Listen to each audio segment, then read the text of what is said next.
Okay, so this week I'm asking you to do something slightly different than I've done before. We're going to go back through all the tests we've learned so far and make sure we understand which research questions go with which test. And then I'll have you do the calculations for SPSS calculations for chi-square. You're just going to do a goodness of fit test and a test of independence. So I want you to each give me a research question for each of the following tests in your own area of interest. I want you to identify the dependent variable and the independent variable or variables for each of the tests. And I'm going to give you an example from a school perspective for each one of these so you can kind of wrap your heads around what I'm looking for. Please, what I would like for you to do is put your cursor right here, hit return a few times, and then put yours here. Right, and then highlight it, or you can change the color just to make it easier for me to grade. Okay, so for a one sample test, remember we're taking a group mean and comparing it to a hypothesized mean. So for example, is the mean GPA of biostatistics class more or less than 3.5? And I don't care about the one directional, two directional, whatever, just write it in the way that makes most sense to you. So my dependent variable is the GPA, and my independent variable is the hypothesized mean, which would be in this case 3.5. All right, independent samples. Now I have this is a term that is used in statistics. I don't know that the book uses it, but I'm going to be giving you a flyer next week, and I want your like a cheat sheet, and it says between groups and within groups, and I want to explain what that means. So for an independent samples t-test, remember we have two groups that are independent of each other, and we want to know, is there a difference between their group mean on something? So we're looking between the groups, right? So for example, is there a difference in the final grade for face-to-face and online versions of biostatistics? So we have two different groups. Face-to-face is exclusive of online, right? So they're independent, and I want to know whose final grade is higher or lower. So is there a difference? Our dependent variable is the final grade, and the independent variable is the grouping variable, face-to-face versus online. So this is a between groups question. Paired samples t-test. So I have one group, and I give them a pre-test, say at the beginning of the semester, and a post-test at the end of the semester. I want to know, is there a difference in pre-test and post-test biostatistics scores? So that's within the same group, right? Is there a difference within the same group? There's only one group in May versus the group in August, for example. So the dependent variable is the difference between the pretest and the post-test, and then the independent variable is the time period. Okay, and then we're back to between groups. One way ANOVA is when we're now introducing an independent variable with more than two categories. So we have, is there a difference in biostats final scores among summer, fall, and spring classes? So the dependent variable is final score, and my independent variable would be a categorical grouping variable where I label 1 is equal to fall, 2 is equal to spring, 3 is equal to summer. Okay, so it's between three groups, fall, spring, summer, and the dependent variable is their final score. And then we have a two-way ANOVA. Now we have two independent variables. Same as the one-way ANOVA, we're just adding another variable. So is there a difference in final biostat scores by gender and by major? Okay, and so I have dependent variable is the final score. IV would be gender coded, 1 for female, 2 for male, for example. And then the other independent variable would be major coded, 1 for clinical laboratory sciences, 2 for whatever, nursing, etc. Okay, correlation. Now here we don't have dependent variables and independent variables. We have an X variable and a Y variable, and they're interchangeable. But the question that we answer is there a relationship between biostatistics exam 1 and exam 2, right? That would be an example of two continuous variables. That's one of the requirements, is that these variables, the X and the Y, have to be a scale variable, a continuous variable. And we're just looking, what's the relationship? Now we can change that and be a little bit more complicated and ask and do a regression, a simple linear regression, and say, does the midterm exam grade predict the final grade in biostats? And don't worry, I know we're not having exams, I'm just giving these as an example. So my dependent variable is the final grade, that would be my Y variable. should put that there, the y variable, and make it capital. It's not working, I'm hitting caps lock.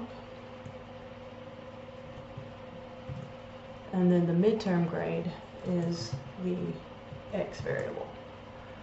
All right, then we have logistic regression, and I just have this because it might be in some of your projects. So it's the same as a regression, but the only difference is that our outcome variable, our dependent variable, is dichotomous. Okay, so does the biostatistics final grade predict pass or fail of the overall program? So my dependent variable is pass-fail, so 1 for pass, 0 for fail, and it has to be dichotomous. And my independent variable is the final grade in biostats. I mean, it's a silly question, but it's just an example. Chi-square goodness of fit. Are students' feelings about biostatistics similar to the student population feelings? So these, what you would expect to find in the population. So the dependent variable are the feelings. It's categorical. For example, 1 is equal to like, 2 is equal to love, 3 is equal to dislike, 4 is equal to hate. You go ask 100 people and say, how do you feel about biostatistics? You would imagine that 1/4 of the population would say like, love, dislike, or hate. So 25% for each category. That's my independent variable, and I'm testing it against what I find in my sample data. This is very similar to the one sample t-test. And then we have the chi-square the chi-square test of independence. Is there an association between high school graduation status, right, pass, fail, graduated, didn't graduate, and socioeconomic status, or SES? So for example, dependent variable is high school graduation. Yes, I graduated. No, I did not. And SES would be low, medium, or high. So it's a 2-by-3 table. All right, so I want you to give me a research question in your area of interest for each one of these. And if you have to go beyond your area of interest or just come up with something slightly different, that's fine. Just show me that you know what these mean. All right, and now all I have for the homework is I've done in the video, I've done 2 problems from the book, and I want you for homework to do 2 different problems from the book that are very similar to the ones I've showed you. So in the homework, you're going to go to page 512. You're going to do number 10. You're going to state the research question and state the hypotheses, paste all the relevant output and state your conclusion, say whether you'd reject or fail to reject the null, and then I want you to calculate the phi coefficient. Report it all in APA or AMA format. And then for the chi-square test of independence, don't have that little pluses there, page 524, I want you to do number 12. Same thing, state the research question, state the hypotheses, paste all relevant output and state your conclusion, say whether or not you fail to reject the null or reject the null, and then I want you to calculate Kramer's V, and you can just use that website, report it all in APA or AMA format, and then submit that to homework. All right, thank you. All right, so this week we're just going to do a goodness of fit test where you have to input the probabilities and a test of independence for the SPSS homework. I gave you a lot of information in the PowerPoints, and that's a lot of it's just for your records and reference if you need it. The first example we're going to use from the back of the book, or from the back of the chapter rather, on pages 512 to 513 at the end of section 11.1, bias in clinical trials. So researchers have investigated the issue of race inequality of access to clinical trials. So this chart shows the population distribution and the number of participants in clinical trials involving lung cancer based on data from participation in cancer clinical trials by those authors in JAMA, using we're going to use 0.05 instead of 0.01 significance level to test the claim that the distribution of clinical trial participants fits well with the population distribution. Is there a race ethnic group that appears to be very underrepresented? That's our research question. All right, so remember, we have to go in and we have to, in numbers, code the ethnicities. So we have white, Hispanic, Black, Asian American, and Pacific Islander, American Indian, and Alaskan Native. So that's white, Hispanic, Black, Asian Pacific Islander, and American Indian, Alaskan Native. we put in the frequencies for each one, and then we're going to input our proportions. Now remember, we don't really use this column. I'm going to show you why we want to have that column though, because it makes life easier. All right, so let's go to the SPSS.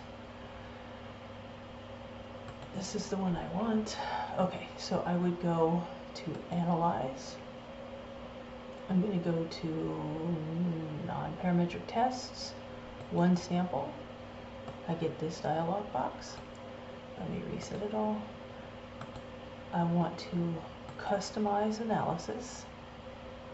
I want to select my field. The categorical value goes into the test field. Then I want to go to Settings, and I want to customize the test.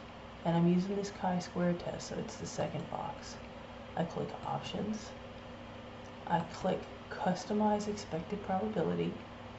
And then I'm going to type in Category 1 and type in that expected probability, 0.756. And Category 2 and 0.091. Now I know I did this fast, I'm going to show it all to you again. Let me just get these data entered. 0.108, number 4.